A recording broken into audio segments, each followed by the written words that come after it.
All right, let's make a start. So, hi everyone, my name is Tom.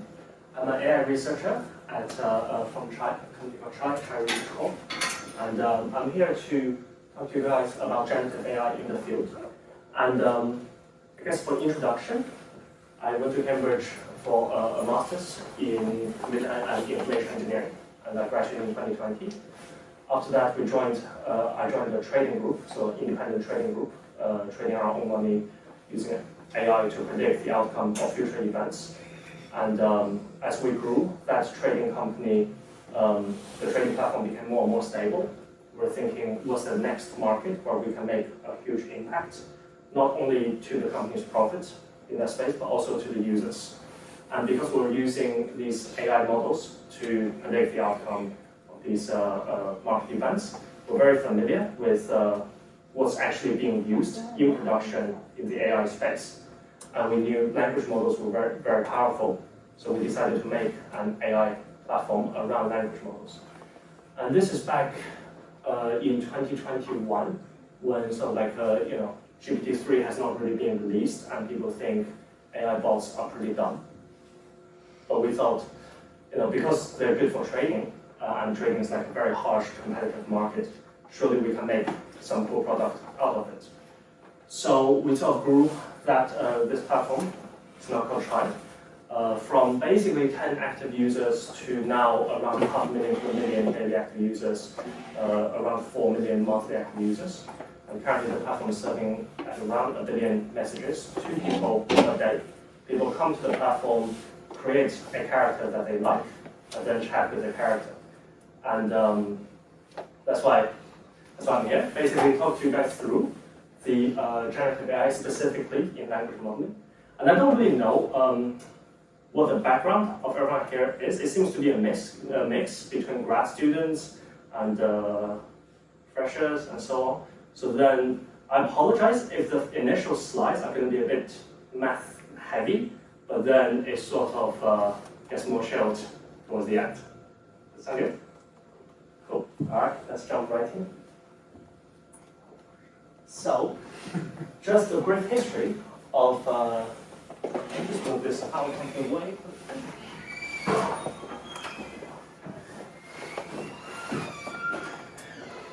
Oh, doesn't work. So, just a brief history of generative AI. In 2004, Ian Goodfellow from Google came up with this GAN network, which stands for Generative Adversarial Network. And it gained quite a lot of popularity as it was able to generate images. And but then, in 2016, DeepMind came up with WaveNet as a way to generate audio. And you guys have probably heard AI music generation and so on. So that was pretty cool. Then in 2017, that's a big breakthrough. So attention is all you need, which is actually is something I'm going to go quite deep in the next few slides, came out. And that really enabled the research, the field of language model taking off. In 2019, OpenAI released GPT-2, and subsequently in 2020, they released GPT-3. And this is where we really see this exponential increase in the number of foundation language models being released. At the same time, they also released Stable Diffusion, DALL-E. And this is where mid-journey companies like that specialize in image generation comes in. And as we know it, we then have ChatGPT and GPT-4. So now this is like a very, very hot field. And for the talk, I'm mainly going to be focused around here. So for the first part of the talk, I'll be talking through the theory of attention. So just setting up the foundation of what's going to come next. And then here, I'm going to talk about, for the second half, I will be talking about InstructGPT, which really is the technology that enabled GPT-4, which is a very smart model that people have a huge preference talking with it, if it makes sense. So like, whenever you answer some questions, so sometimes people prefer answers made by ChatGPT compared with humans if you just ask another person on the street and ask them the same question. So that's the second half of the talk. So to dive straight in, transformer architecture. So let's set up the problem. The problem here is I want to predict what's to come. This is a generative model, right? The whole speech that I'm saying right now is very generative. So the quick round flops, jumps, we know is over. But how do you get the model to learn that it should be over? So the first problem we have is how do we define a word? What does a word mean in a mathematical sense? How do we represent a word so that a model can learn something about it, right? We know in English vocabulary there's around 1 million words, but we also know there's only 35,000 common words. An average English speaker only knows around 25,000 to 35,000 vocab. One way we can do this is by one-hot encoding. So people here are probably familiar with the idea of one-hot encoding in a way that we just expand this vector. So we have this huge vector space of all possible common words. And then we just put a 1 indicating this is the word that I'm interested in that's being selected. So you can imagine for this sentence, it's going to be represented by a sequence of one-hot encoded vectors. For GPT-4, it's roughly 50,000 tokens. So a token is essentially a word. Now, you can see this problem, the problem 1, as a compression problem, which is how do I compress all the possible languages into a set of high dimension sparse vectors. And a word is, a token is actually, in fact, around 0.75 of a word. So for example, we know the is going to be super common. So maybe some combination of the or I am is probably going to be a specific token because that's very popular and it comes up a lot in the natural frequencies. I won't go too deep into this, but just for just to make keep things simple, you can imagine each word is just a one-hot encoded vector. That's the first problem. The second problem is how do we generate a word? You see here, in order to predict over, really you just need to think about flops and jumps.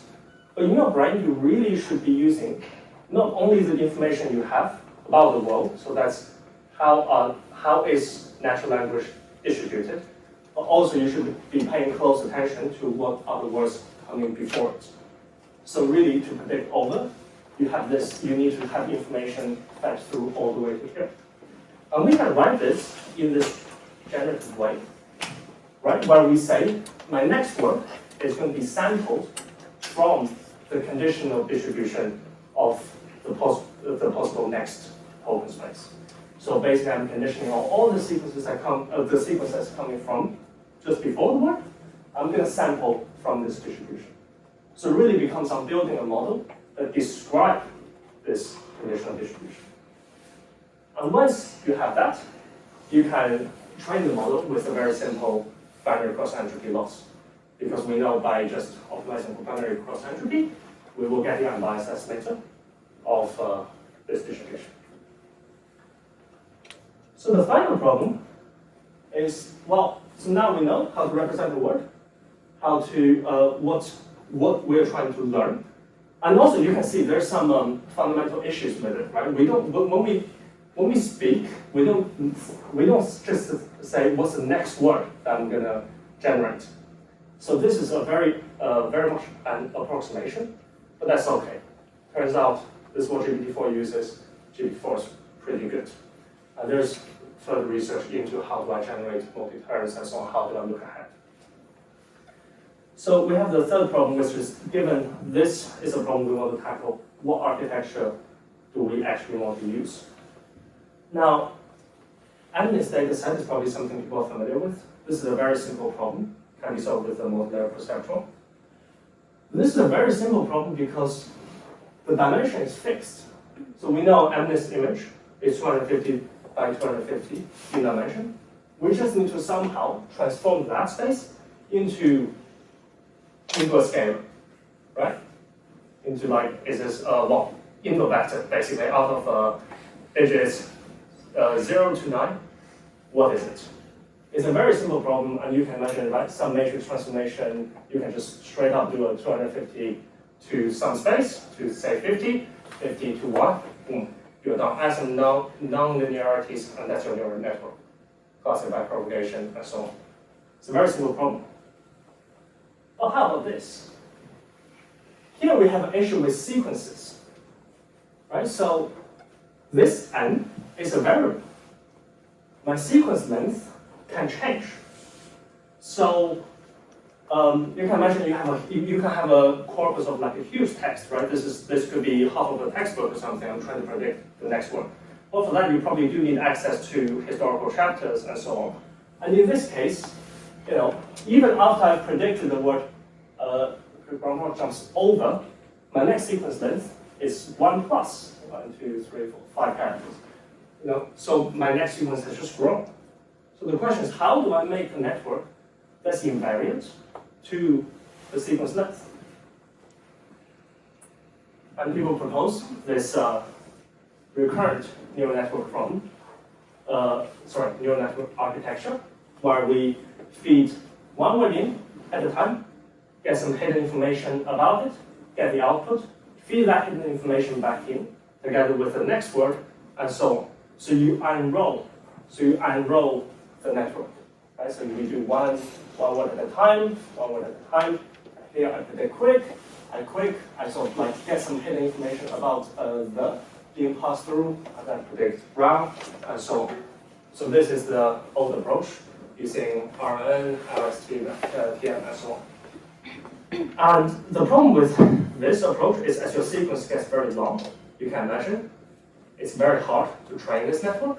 You also have this thing called vanishing gradient issue, where the more you unroll as you backprop through, it's hard to explain this one, but basically your gradient would approach to 0 the further that you unroll this network. Cool. So in 2017, the team at Google created this paper called Attention's All You Need, and this is a paper that really revolutionized the field. So just a reminder, we need an architecture which is invariant to sequence length, can scale to large sequences, just going back with you cannot unroll your network for like 10,000 words and so on. Causal, I'll explain that. Let me just explain here actually. Causal in the sense that when I'm predicting over, I cannot have access to the future information because that's just cheating and that's just not how this network works, right? So we want something that is causal. And we want ease of training in parallel. Preferably, we should be able to represent this entire training process in just a set of matrix multiplications and so on, so that's parallelized over. And it'll be more clear later to see how transformer is not more parallel compared with the RNN method. So, here, just gonna set the notation a bit. In here, I'm saying my input sequence length my input sequence dimension is of n by m, where m is in the word space. So that's the one hot encoded word space. So in GPT-2, GPT-3, that'll be around 50,000 dimensions. And then what I'm trying to do is I'm trying to predict the next word, and that is of 1 by the word dimension.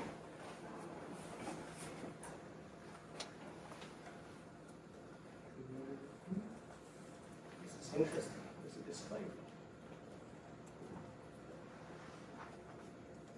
Cool. Apologies for the display from the jumps is supposed to be here. And these are just a reminder from the previous slide, right? So where we're just saying for every single word, I'm putting it into this one hot vector representation. And the architecture proposes that we are going to use just linear casting, linear transformation, basically treating each word independently from each other, and generate this query, key, and value vector. So this part we can do because it's the same network, and all it sees is this 1 by n dimensional input, and it just outputs some other hidden dimensions. So here we're saying I have a cube where I have a query function, but all it does is taking this 1 by n vector and outputs it into 1 by h. Same thing with k, same thing with value, except for value you can change the dimension if you want. So so here is if I concatenate all the queries, what do I get? So I get this n by h dimensional matrix. And here is important. Here is row independent, right? So my network only sees this word, not any other words, right? And then create my Q0, and then comes in here, create my Q1, Q2, and so on. So far, I'm not incorporating any information about the other words. So therefore, it's invariant to sequences. So I'm treating these words independently from each other. So the magic comes in here, where they say, well, I want to do this. I want to do Q, K transpose, and softmax over it. And what do we get here when we do Q, K transpose? We get a, that does not look right. Sorry, apologies. This is supposed to be n here. This is n by h. So when we do a QK transpose, we get an n by n mask. So this here is of dimension sequence length by sequence length. And it's in this step, and this is why it's called query and key, where we incorporate the information across all the other tokens. And again, it's invariant to your sequence length, you can see, because as my n grows, my QKV network, they don't care about the sequence length. They process each word independently. And is in this product here, do they see the other tokens and aggregate the information there? And then we have a softmax function, which is scales from 0 to 1. So it's like a pseudo probability. And this is why it's called attention mask. It tells your value matrix how much should you be paying attention to the other tokens. Yes? So when you're making these, when you're making these vectors, is that where the positional encoding would happen when you're making the query key value vectors? Or yes, cool. I actually have purposely left out the positional encoding part. So the one I'm presenting, yes, it is correct. That's what happens. The reason why I missed that part out is I just want to make it simple. So currently it's like, it's not really caring about the position, right? Like what's the position of each word. But yeah, we can discuss positional encoding later. I said, yeah, sure. Do you put the positional encoding into all three of the vectors that you're generating, or just like the query? Or? It depends. Most people would just do it at all three, basically.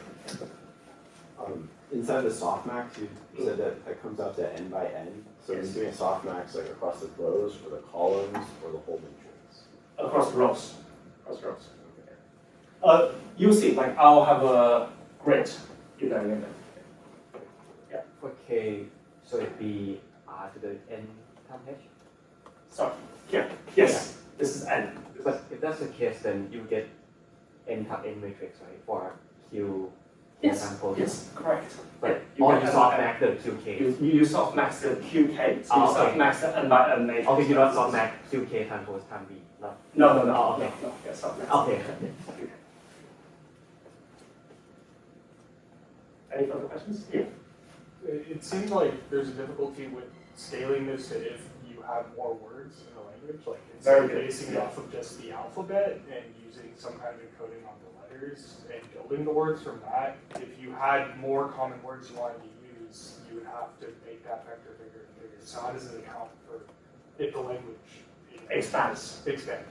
it's a one-off. So basically, and this is interesting. I've got I talked to lots of people from Vietnam, and they're really unhappy with GPT-4's ability at producing Vietnamese because it's less represented in the data set. So as you do this encoding and so on, you can't really represent that language that well.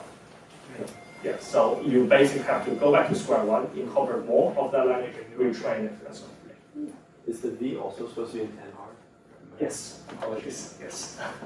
I don't know why I put down K, yeah, everything here is yeah. Did you say again what the like component of the vector represents? Pardon? The V or X component? The V of X. It's just, so, it's just a way of transforming this. You can even do a single pass, but it's never a good idea to just like pass straight through, right? It's just compressing, it's just have some information, how should I say it? You're just basically transforming this into some latent space. Yeah, that's instead of one-hot encoding, it's like some more latent value. So it's, at the end of the day, right, it's really this V that's doing the work here, right? So this V is, so what this V sees is, this V is independently treated here, and then it gets to be told how much attention should you pay with all the other all the other words in the sequence. Does this all make sense so far? All right, so with this, what we can do is we can say, well, I'm going to transform this now, which is age. What's my age? What's my age going to be? My age is going to be n by r dimension, right? And then I'm just going to do the classic NLP, multivariate perception and so on, in order to get to my next word prediction. So that part is pretty easy, right? So again, this is 1 by r vector length. And what I'm going to try to do is I'm going to further expand this, apply some non-linearity, expand or shrink this into the word space, and then softmax over all the word space. And there we go. We've just got the next word prediction. Do you guys see any issues with this so far? Yeah. Well, so once you do the softmax, the n by n becomes like 1 by n or n by 1. Is that right? No. It's still a mask. Oh, right. Yes. Yeah. Cool. So the issue with this approach so far is I've just introduced leakage, right? I'm saying for my quick here, it gets access to brown, fox, jump, right? At brown, I get access to fox and jump. So this causal masking is actually very important. But we're essentially saying you're not allowed to look at the other words in the sequence that come after you. And this is a mask that we just apply hard on when we do this compute. So as an example, so jump probably pays attention most to fox. That's it, maybe. But anyway, and then it does not get access to any information afterwards. And it sums to 1 here. Does this make sense so far? Why does this sum to 1? Like, why are you not just doing a binary mask saying, like, you can have access to these ones, but not? A binary mask, Yeah. like 0 or 1. Yeah. It's not differentiable, right? If statements are not differentiable. It needs to be soft. The moment you start introducing clipping, right? Because here I'm clipping it. Here it's all 0, right? 0 just means no information will be passed through, which is nice, like this is what we want, right? We say for brown, we definitely do not want fox and jumps being passed through it. No information will be passed through. So when you do a binary mask, you're basically getting rid of all the information other than that specific. Well, it's like how do you differentiate an if-else statement? You still have an if else here, like if it's above or on the diagonal, it's a 0, right? Yes, correct. Because here we're saying we definitely do not want any information being passed. Right. So here, there's no, in your neural network update step, there's no gradient accumulated from downstream Right. words. So why do they have to be, or why are they not just 1? Let me think. How would your network update, right? So, well, I'll give you an example. Actually, this is a very classic example. So, let's say in a binary classification sense, why is it so important for your model to output soft probabilities? Okay. Like, Wait, so this is the output after you've done the softmax and multiplied by the values and applied the max. sorry, which step? So this is giving like the distribution over words, right? Or Yes, sorry, yeah. so it's after you've applied the max. Yes, after all this here. Okay. So even after this step, you need to further transform it, right, into the distribution of words. Right. Yeah. Okay, I thought you were displaying the max here. Here, Yeah. yeah, this is this mask. This is this guy. This mask is just this attachment. That's all it is. And then you multiply that with your value back.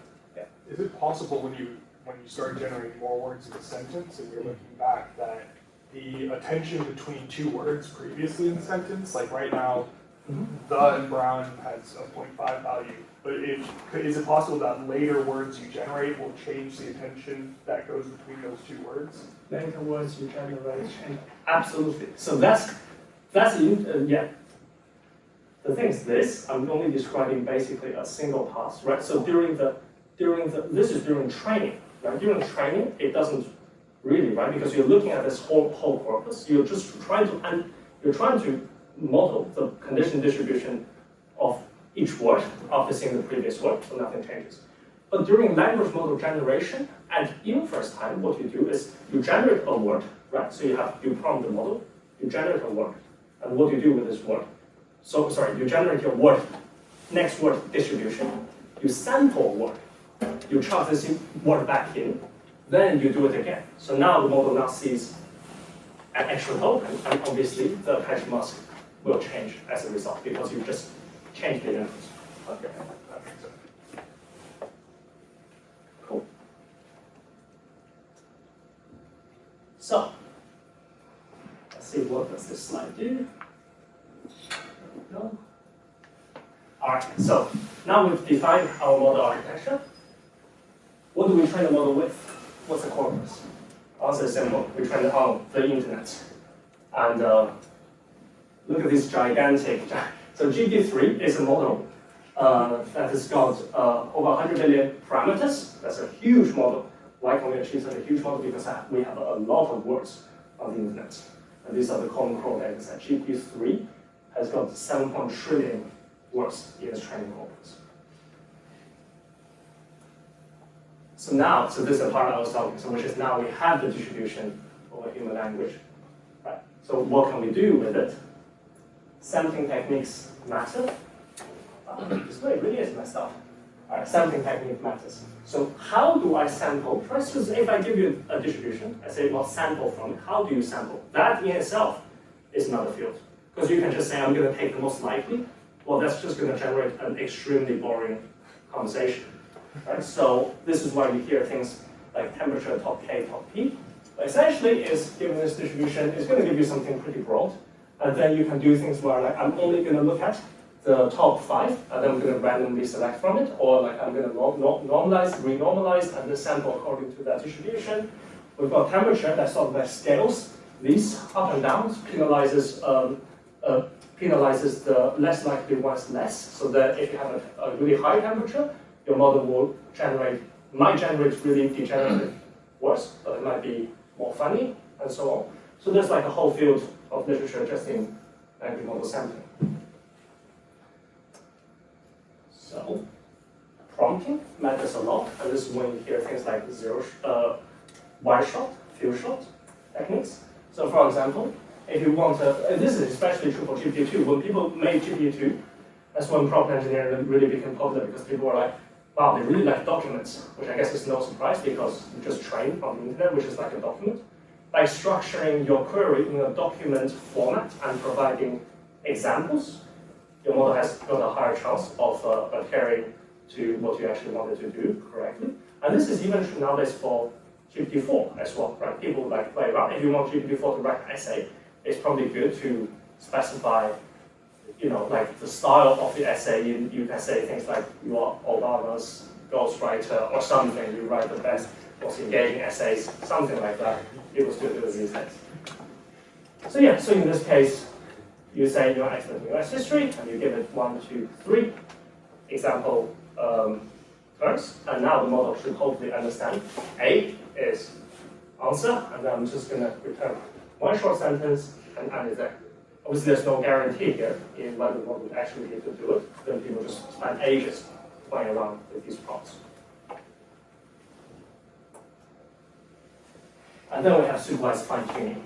So what this means, and these are like how these models are trained as well. So what you first do is you train on the internet. So this is pretty low quality data in general, right? You can imagine you have lots of like garbage outputs, you have like a bunch of you have long exclamation marks, lots of emojis, and so on. But then once you do this, you now want to train on super high quality data. And this is if you basically you go to a bunch of human labelers and say, do text summarization, right? This is an IMDb movie review, summarize this review by hand. This is a task you're given. And you structure all these tasks in this sort of input-output pairs. And these are high-quality data set that humans have generated. You know, it's not like just a random internet blog post. These are very task-focused because at the end of the day, this is what you want the model to do, right? You want to tell the model to do something, and the model do it. So then what you do is you generate human-created examples of a human being asked by text to do something, and they do that thing. They write that back, and then this is high-quality data set, and this is where the second stage of training comes in. You can also take these models to train for the task that you want, right? So for example, if you're like, I do not want to talk to this model, the only thing I care about is for it to answer me science exam multi-choices. Cool. What you can do is you collect your high-quality data set, specifically on science exams, and then now, instead of it outputting all the possible words, you just want it to output A, B, C, D, right? So you just further constrict your problem, and these are the things that you can do with these pre-trained models. So bear in mind, GPT stands for Generative Pre-trained Transformer. Does this, yeah? So for the supervised fine-tuning as of right now, are there any like methods or attempts to like automate that process?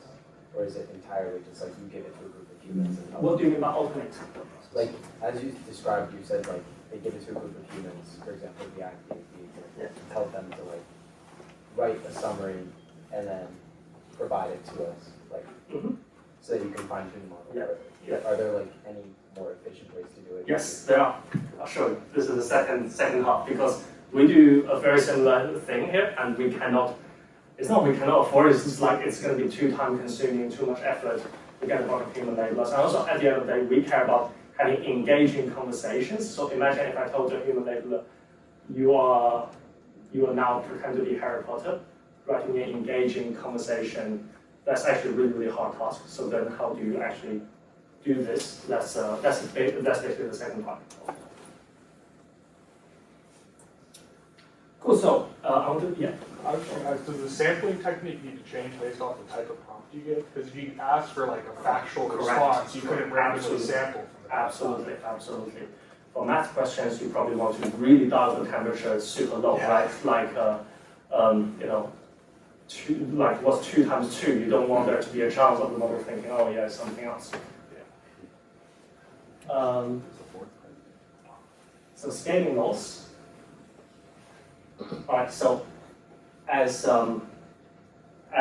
the technology becomes better and better, and this is specifically, actually I really forgot to mention this, which is what's the memory complexity of these transformer networks, and it's n squared because of this attention mask. And this is actually really bad news because, right, you cannot, basically that means you cannot attend to a book. But people are trying to attend to an entire book, right? And that's why you hear NVIDIA releasing a GPU with 80 gig of RAM, of VRAM within the GPU. So you can now train with more input sequences, and you can infer larger input sequences. There are loads of techniques that try to reduce this complexity, and that can be basically an entire another talk.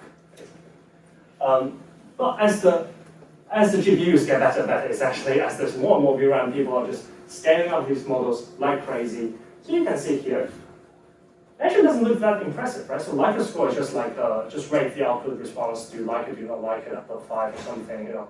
It's like a pretty subjective metric. But if you do it across a group of humans, that's pretty good. Doesn't really change much as you scale the model. But if you prompt it correctly, so if you really play around with the prompting, you see this huge improvement. You know, in fact, at 175B level, it's like double. Pretty cool. What happens when you do supervised fine-tuning, right? So this is, you have your base model, you try to prompt it into the correct format and so on. But what if you start providing high-quality, human-created data set and fine-tune the model further on it? You see another massive improvement. And finally, so this is going to be the second part of the talk, which is instruct GPT. So if you do reinforcement learning on it with human feedback, if you tell the model this response is bad, do not generate this is a good response, and so on, you see this further improvement. But I really want to bear in mind, which is the amount of improvement. Because people, this is why I spent basically over half of the talk talking about just essentially this part. Because here, the math is very fancy, but if you look at the improvement space, I'll say to a lot of people who are new to field of LLMs, if you just want to be a practitioner, you don't need to stay in that space, basically. Just by learning how to prompt a model correctly, learning how to fine-tune a model well with public data sets, with high-quality curated public data sets, you can actually get pretty far with model performance. So this is a good space to ask any questions because we'll be moving on to the second half of the talk.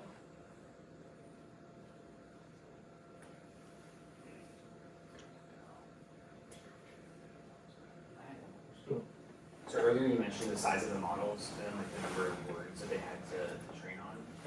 Yeah. And one question that I'm kind of wondering about is, like, from a statistical perspective, we think about, the number of parameters and like the number of samples we have. But given that all of these words go through some kind of like tokenizer and then become tokens, is it right to think of a word as being almost a sample, or because they're part of a sentence, that's a sample, or is it like the token? No, token is definitely not a sample. Yeah. That's like dumb. You like the 60s, if you just treat token, like a token, the token, we know how to model that part, but right, we know how to model the unigram method, right, which is like token after token. We know how to model bigram, well, and so on. But really is how do we define a sample? The honest answer is I'm not really sure. It really depends on the task, if that makes sense. Because, a book is a sample, but then I guess a chapter within a book, a paragraph, is a subsample of that sample. And I would say given the current method can only support up to 2,000 tokens, so around 1,500 words and so on, I would say every single 1,500 word chunk is a sample. Whatever that is. If you just go out in the wild, grab 1,500 words, that's a sample. Do GPT-3 and 4 use the same tokenizer? Yes. Well, no one knows what GPT-4 is, right? Like, they publish very little stuff about what it is. Yeah, I'm pretty sure it's the same tokenizer. Yeah, just to like build off the previous question. So did you say like the idea for the sample is like whatever the limit of the attention is? For like That's how I would interpret it. And I don't think that's right, by the way, because for us, a conversation is a sample, right? Because we generate conversations. So then a conversation that starts with the user messaging something and ends with user not responding to the response, that for us is a sample. So regarding like this, like just kind of continuing this conversation about samples. So I know that especially a few years ago in deep learning, it was all about training them to essentially zero error or like very low loss on the training sets, but then they still generalize well. And then recently I've kind of been learning that when training large language models, especially during the pre-training, that they don't actually ever I guess, interpolate their training set.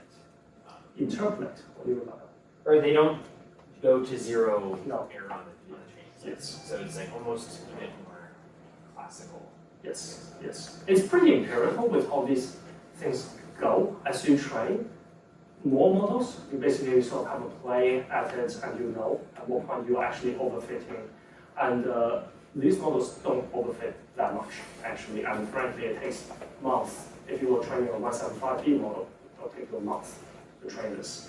And most people wouldn't be able to afford training all the way, training like 20 epochs all the way to zero anyway, right? So you sort of train until you're happy with the performance.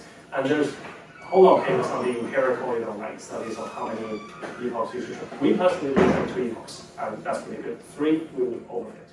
And then, but it sounds like it'd be a bit more of a concern on like your fine tuning. Is that true? Like, is overfitting more of a concern than on fine tuning? That's what what's that?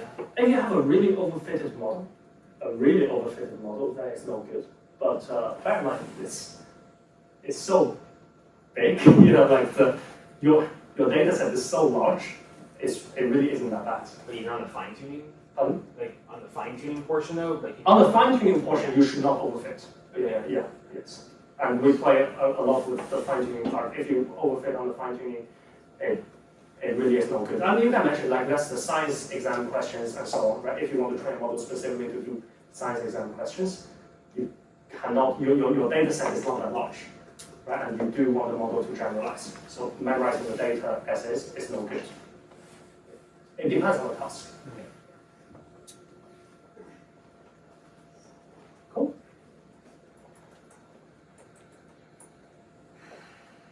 All right, so the next part I'm going to be talking about is reward modeling and rejection sampling. So this goes into this instruct GPT paper idea. And I have to admit, I made a slice at like 11 last night, and that's sort of ran out of time for the PPO for the reinforcement learning section, and it's really complicated, and even for me, I need to go back to the paper and read it and so on. So this part I'll be cutting quite short on the PPO side. I'll tell you guys more about stories about PPOs and so on. And I'll spend quite a bit on the reward modeling because that's actually quite a big part of how we do things in production. So the key idea, So the key idea is to explore the randomness of LLMs in the sampling thing, right? If you're asking the model to generate me answer to a question, there's a chance that the model will say, imagine there's a chance the model will hit no as the first word, and then I will not do it, right? It's possible that it would go into that sequence. And then, or it can answer the question correctly. So then, what we do is we prompt the model with an input, and we just sample. See, word by word, until we hit end of sentence, and so on. So we do it 3 times. And now what we can do is we can get a human coming in to rank them and say, I like this one the best, this one second, I don't like this one. And you can collect the data set in this way. So what you do is, you have a task, you have the model generating n responses, and you have a human labeler that rank according to the preference.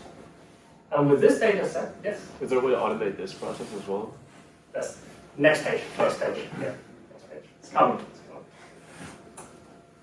And with this, you can formulate, it's a pretty dumb loss equation. What you do is you take 2 pairs, right? And then you ask the model, concatenate that and that, give me a response, score this response. Concatenate that and that, give me a response, score the response.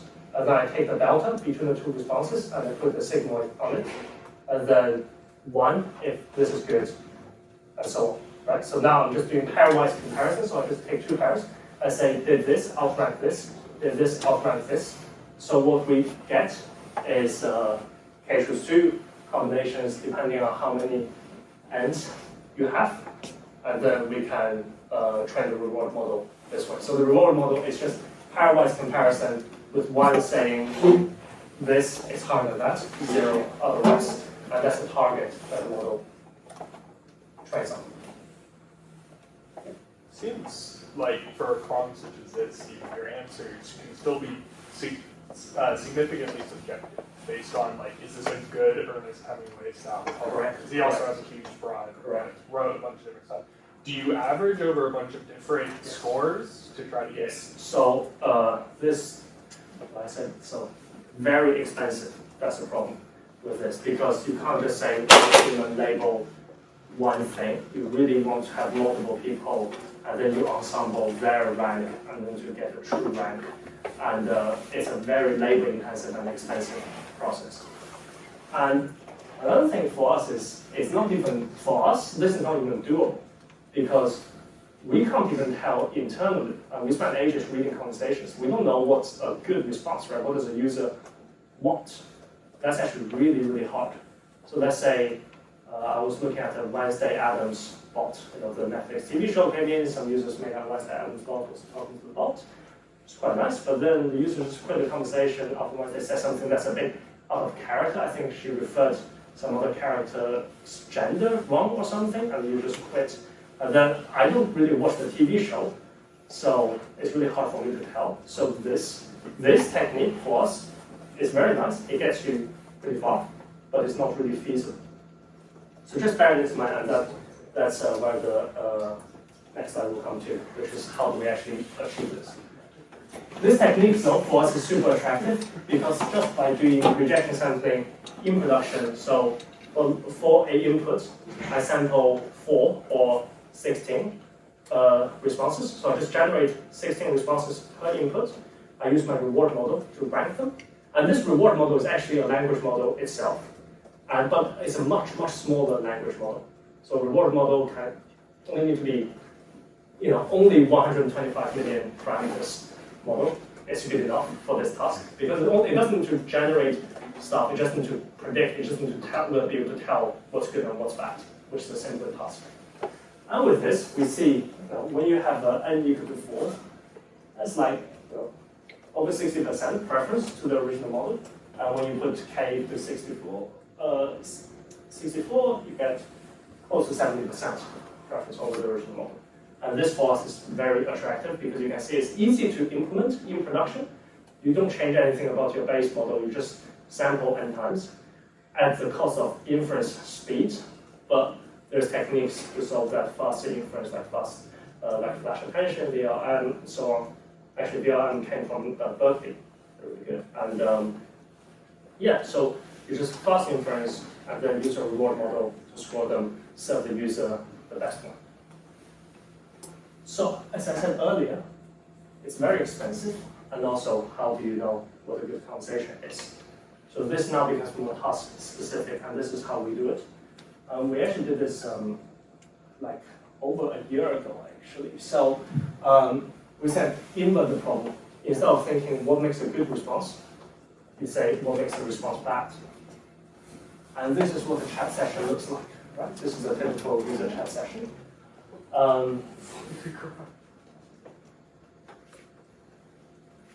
That's pretty cute, but basically, what signal can you measure from this chat session that tells you whether the response is good or bad? And what we can find is you can say the last message is definitely bad, because whatever the model said, the user did not bother replying, so that's really bad. We added a retry, these are swapped. We added a retry button where if the user is not happy with the message they served, they're allowed to rewrite it, which is pretty fair. We added an edit button. If you are really unhappy with the message, you can edit the message. And you can see here, now we've got the data set that we can use for model training.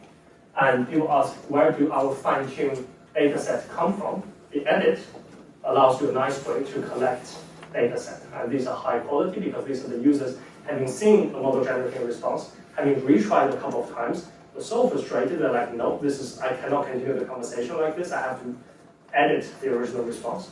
And that's actually pretty high quality as a sort of fine-tuned data set. So yeah, so we can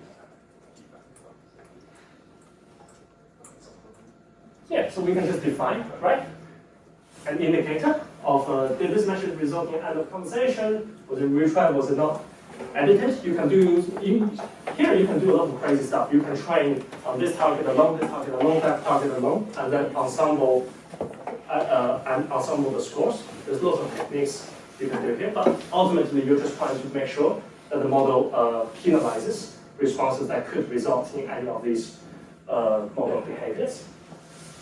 And then we deploy it, and one way to measure how good a model is by MCL, which is median conversation length. How long do people roughly spend talking with your model? And we see SL2 gets you basically there, SL4 gets you there, 16 gets you there, so then we just pick SL4 because of the inference speed cost. And then here we tried, just predicting on one target, just predicting on another target, predicting both gets you pretty high as well. And this is a chart that we care about most, which is retention improvement. And this is the sort of like more of an industry metric here, which is do people come back to your platform if they were served this model. And you can see this is actually pretty huge retention improvement. So that's like, because your retention decays, so if you have a better model and your retention decays less, what you're going to see is if you plot the ratio, you can see a very positive trend. So as time goes on, right, more and more people come back to your platform. And this is not really used in industry because obviously no one would be able to deploy, let's say, my evaluation metric is 1 million users over 30 days, but this is the part that we care about. Cool. I'm just going to one slide this one. This one's simple. So if you said, well, I do not want to have a best of n sampling because that's tedious and at inference time I need to sample 4 times, I need to have this reward model, can I just have a single model? The answer is yes. And there's this technique called PPO, proximal policy optimization, where it just places it in a reinforcement learning method, right? You have a reward model, you have your value function, and you optimize your base model. And I just really won't go into too much detail for it, except for there was one thing that we discovered, to share with you the secret for us, is normalization is hugely important, because there are certain conversations that have really high scores, and what you're doing is you're trying to predict, you're trying to score the last sentence, right? You want to pay attention to the last sentence. And so you can imagine if the conversation has been really long, then naturally you're going to have a very high reward score because users have been engaging. And similarly, if the user messages in a particular style, let's say if the user only messages dot, right? You're like, okay, this user's a spammer, but the reward model knows that, so the conversation is most likely going to continue, no matter what message you serve them, and so on. So that's why it's essential for us to do this normalization. So we just say the output is ... or the output is /n, next line, or the output is an exclamation mark, and emoji, doesn't really matter. So we subtract the reward that's outputted by the completion with some base reward. And that's actually how we got it to work. And then if you read the original paper, there's lots of very weird graphs. It's like the graph is very, very hard to interpret. But basically they go to around best of 2, best of 3 performance with PPO. And they say, the way, this is how GPT-4 is trained also, is you do it iteratively. So what you do is you deploy your base model, you collect your reward data, you train a reward model, and then you use the reward model to optimize the base model. This gets you to best of 2 performance. Then you redeploy this base model, get the reward signal, and then you try it again. And now this gets you to best of 4, best of 16, and so on. You do this loop many times. And because for us, currently we're still exploring this a bit more slowly, because for us doing this loop again really requires a lot more people. And yeah, I guess this is also why I'm here today. So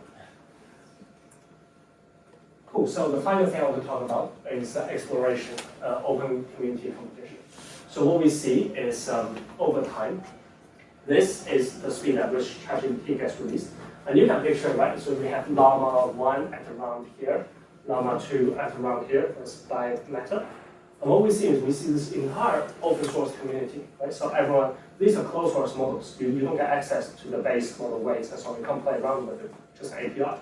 We have all these community-based models, and we have way more coming here. Like I made this slide page quite early in the year.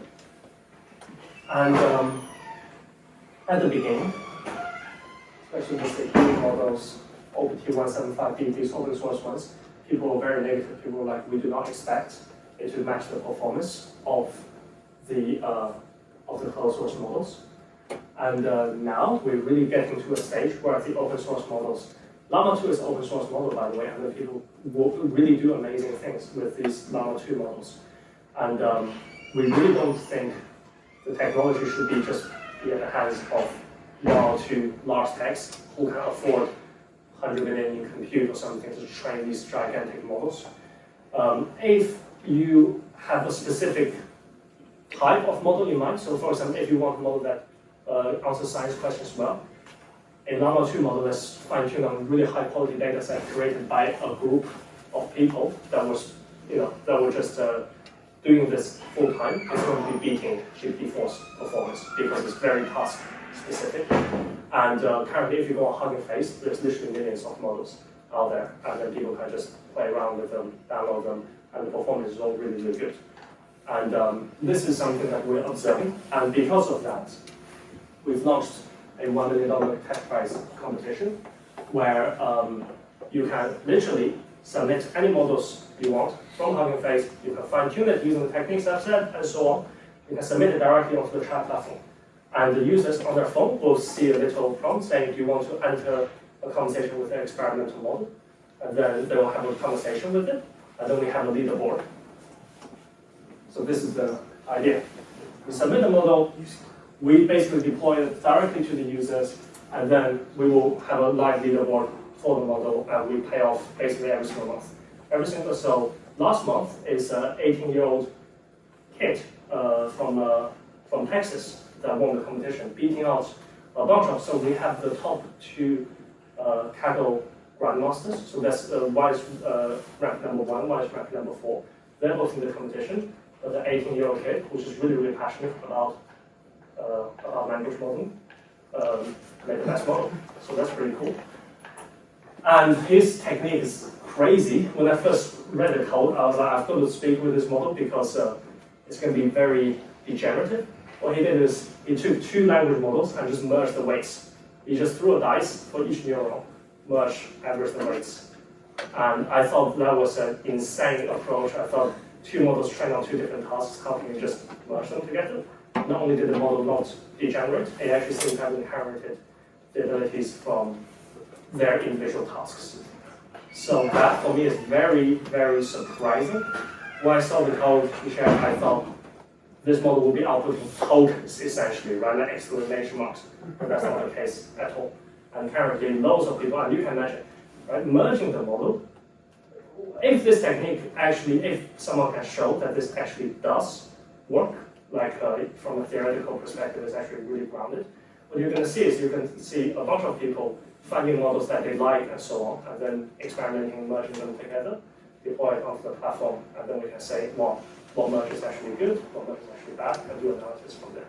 Yeah. Do those models have to have the same number of parameters? Yes, yes. Well, no, he did some, no, there's more crazy things actually. There's more crazy things. There's another one where he took the first layer of a model, and then another 2-3 layers of another model of the same dimension, just like chuck it in, and then he called this like hard merge or something, and just, again, the model seemed to do really well. And he did that because that model was really good at answering math questions.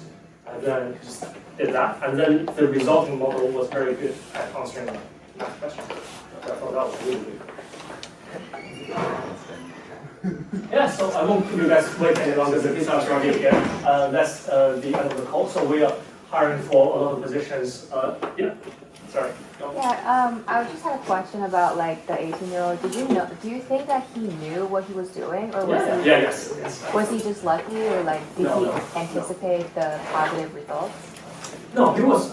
That's the thing with enthusiasts, right? So these are kids that just play around with language models all day, since 2 years ago, because you're a 16-year-old, you just like, so, and then they really try hard to, because it's like, I cannot afford myself a $10,000 graphics card. So I have to start with small models, play around with them, and just sort of, like make small tweaks to it, or make really cheap tweaks to it.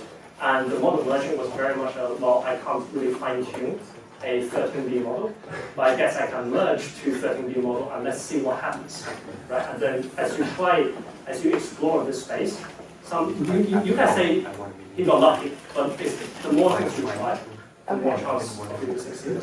Is his code available? Yeah. You can draw on this code and he's got right up over there. Cool, thanks so much guys. And so we're hiring and shoot me an email. Thanks so much.